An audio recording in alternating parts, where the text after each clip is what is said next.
Hi friends, this is Josh from musiclikeyoumeanit.com.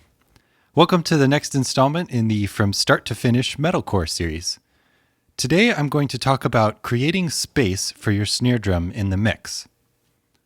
There are different ways to do this, and I want to talk about 3 of them today and then show you what I've done in my mix. The main goal of adding space to a snare drum is to give it that extra bit of energy that you get in a live performance that you just don't have in a recording. One way to do that is by using a room reverb or room sample in your snare sound. This can add realism, presence, and energy in small doses, but it also pushes the snare to the back of the mix if it's balanced too loudly. Another way to add room sound to your snare drum is to use room tracks if you've recorded them during the session. The next kind of space you can create is using a plate reverb. Plate reverbs can sound more pleasant and spacious than room reverbs, and they can help a snare sit well in sparser sections of the mix.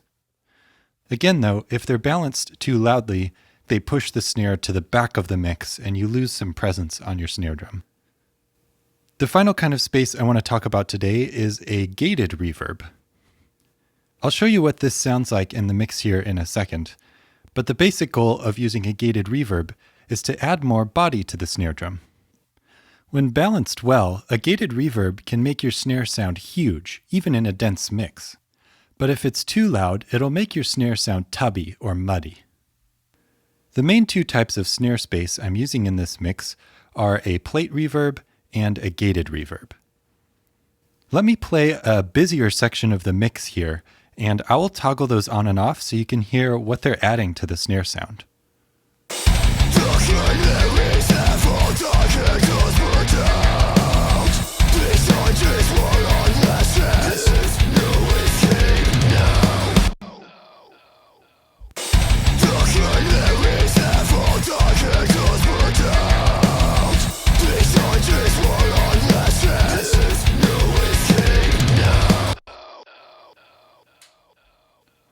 You can hear how, when the reverbs are turned off on the snare drum, it's still just as loud in the mix, but it sounds smaller.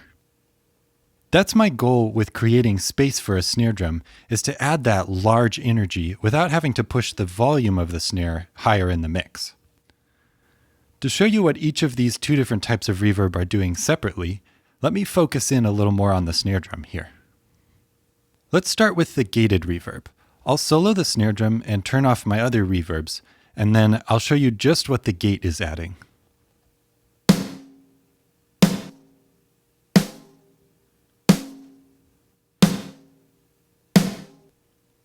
So you've probably heard a gated reverb like that before, but if you haven't, that's the sound I was trying to describe earlier. As you can see here, I have it panned in more towards the center, so it's not as wide as my other reverbs.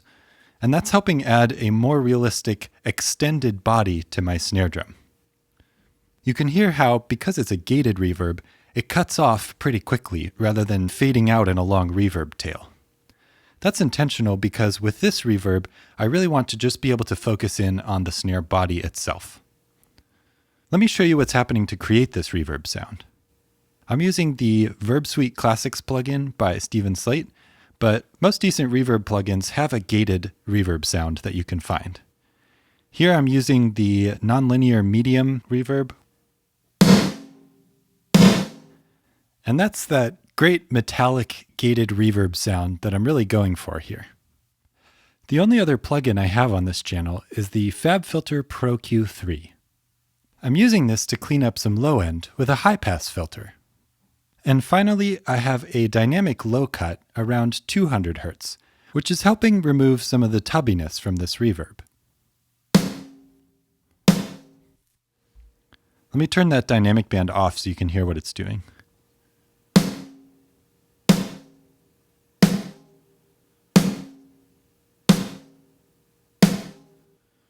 So that's just helping clean it up a little bit more. I didn't want to actually cut all of that frequency because that's where a lot of the body is in this snare sound, but I wanted to just tame it a very little bit right when the snare was being hit. The next type of space that I'm creating for this snare drum is with a plate reverb. I'll do the same thing with that one, where I turn off the gated reverb and then just show you what the plate is adding.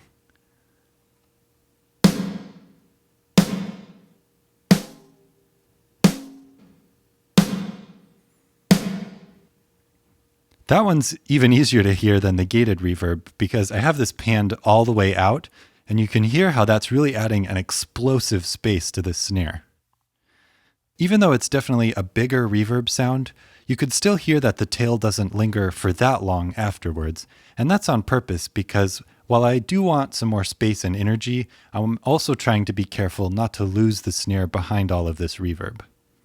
Again, I'm using the Verb Suite Classics plugin here, and this time I'm using one of the Burcasti impulses that you can download for this plugin, and this is just snare plate B. I should mention with all of the snare reverbs that I'm using, I have dialed in some pre-delay in the context of the mix. This setting is important because it helps you move the reverb back off of the initial snare hit itself. That allows me to create this space without making my snare sound washy or losing it in the mix. The stereo return here is panned hard left and right, but I'm using this width control to dial that back a little bit in the plugin itself. That leaves some extra room on the sides for my hard panned instruments like the guitars. Finally, I'm following that up with the FabFilter Pro Q3. I just have a high pass filter here which is cleaning up some of the low end that I don't need in this reverb. So that's the gated and plate reverbs that I'm using to help create space for this snare drum in the mix. The last thing I want to talk about is the process I go through to set all these reverb levels so that they're not too loud. As I mentioned at the beginning, different types of reverbs will have a different effect on your sound if you have too much or too little of them. For me, it's helpful to try two different approaches here. The first is, I like to check my mix in mono several times throughout the process of mixing a song, and especially when I'm dialing in reverbs. For wide-sounding reverbs specifically, sometimes I can trick myself into putting too much in the mix when I'm listening in stereo. When I collapse the mix down to mono on playback, however, it's easier to hear what the right level should be in the overall mix. The other way that I make sure I'm setting the levels well is to check across different playback options. At my mixing station, I'm mostly listening back on monitors, but I do also have a set of headphones ready to go so that I can check things like the low end or the reverbs in my mix. Oftentimes the headphones will show me an area that I might have been missing on my main speakers, and I can use that information to adjust the reverbs accordingly. After listening to this video, if you can think of different approaches you've taken to creating snare space in a mix, leave a comment below. I'm interested to hear what you've done, and I'd be happy to have a conversation around how I've come to the approach that I'm taking here. Well, that's about it for today. Thanks again for hanging out with me. Keep making great music, everyone, and I'll see you all next time.